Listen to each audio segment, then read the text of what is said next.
the Hydra basically started perhaps 5 years ago when I was watching a Mad Max movie. And there was this one scene where there's a guy in front of a truck and they're going through the desert and he's got this guitar. And it's a wild looking guitar. And I just thought it was so cool, but I knew I could do better. And at that moment, the idea came to create a guitar, an instrument, that had 3 necks and harp strings.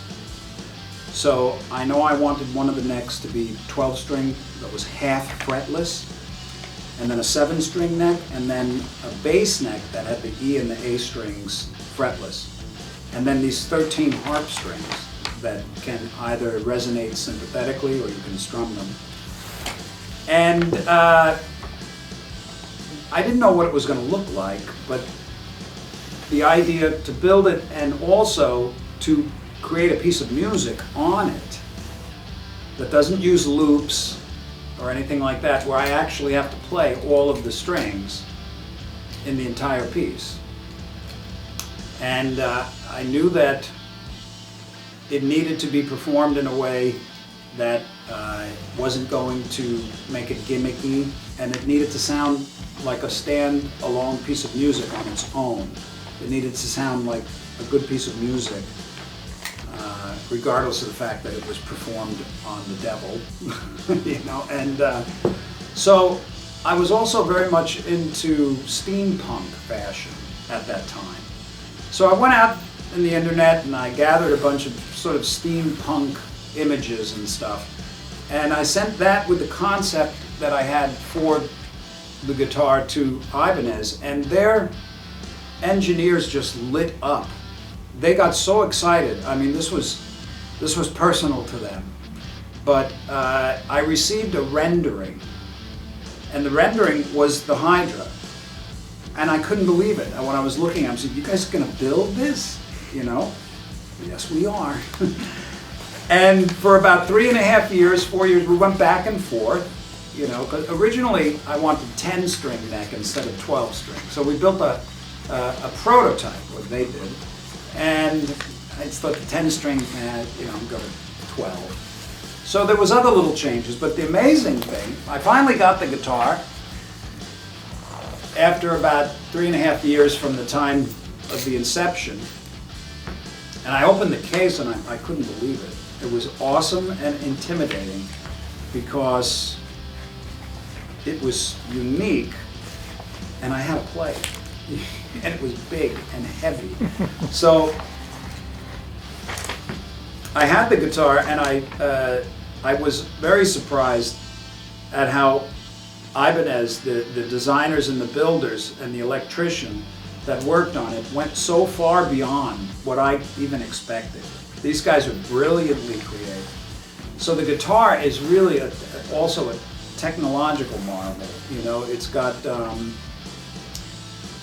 whole synthesizer guitar section. It's got piezos in both it's got in the harp neck and the 12-string neck. It's got a sustainer. It's got sample and hold features, and it's got playability. You know, like you can play it. So I had this thing set up in the studio here for about a year, and I would just keep walking past it, and you know, it would look at me and go, "You know, you gotta play me one day." I'm like, "Oh no, what am I gonna do?" So I carved out about 6 weeks, and I just sat down and just started to motor. You know, I just started to get things to connect. The real difficult thing, and then I recorded the song Teeth of the Hydra. And when I did that song, it was a bit intimidating when I first sat with the Hydra. And I didn't sit with it. We had to put it on a stand because it's so heavy. And I just thought, how am I going to do this? Because the concept was there, but the how-to wasn't there. But I knew that I could figure it out. And that's all you ever need, is the true knowing that you can figure it out if you have the time.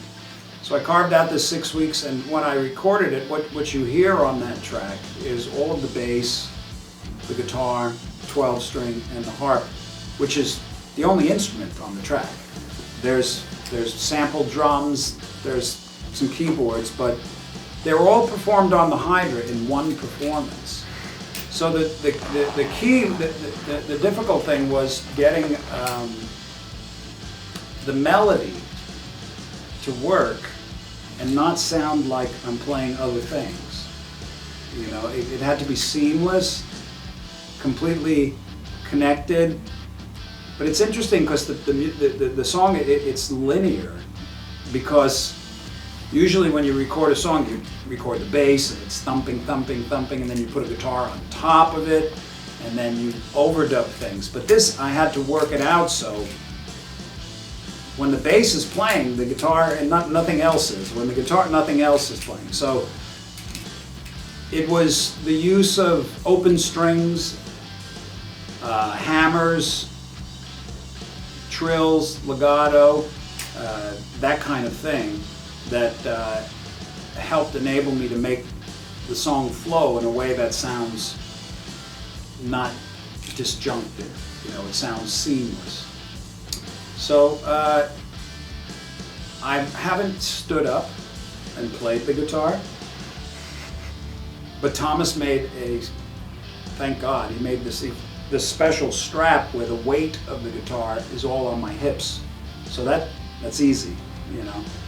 But it's a beast because the way the strap is, it doesn't go like this really, and it doesn't go like this, you know what I mean? So, and it's very heavy, so if you're walking with it, if you step this way, it keeps taking you that way, you know what I mean? So I can't throw all my dance moves.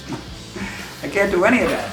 I have to figure out how I'm going to navigate the Hydra live. So that's my next quest, is actually standing up and playing. That's the Hydra, basically.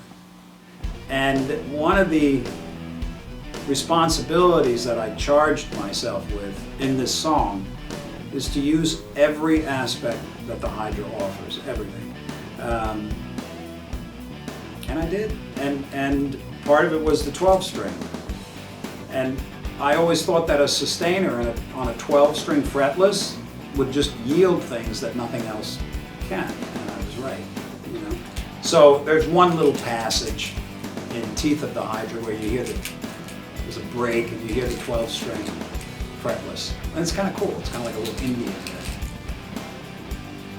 So one of the great things about the Hydra, for me, the song, the guitar, is it was completely fulfilling, completely from day one. The building of it, the excitement of seeing it, the sitting down, it was challenging.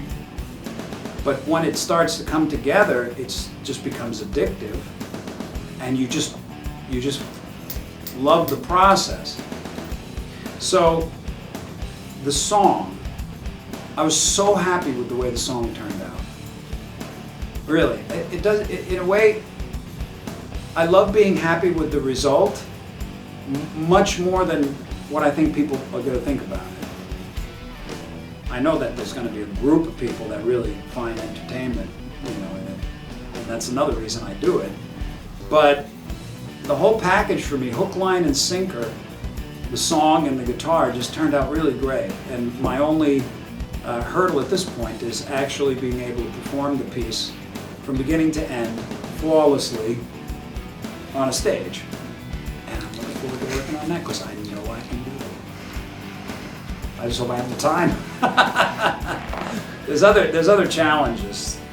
It's a very delicate instrument, and touring is a big boy game for a guitar. You know, it gets beat up, and the case is like the size of a small car.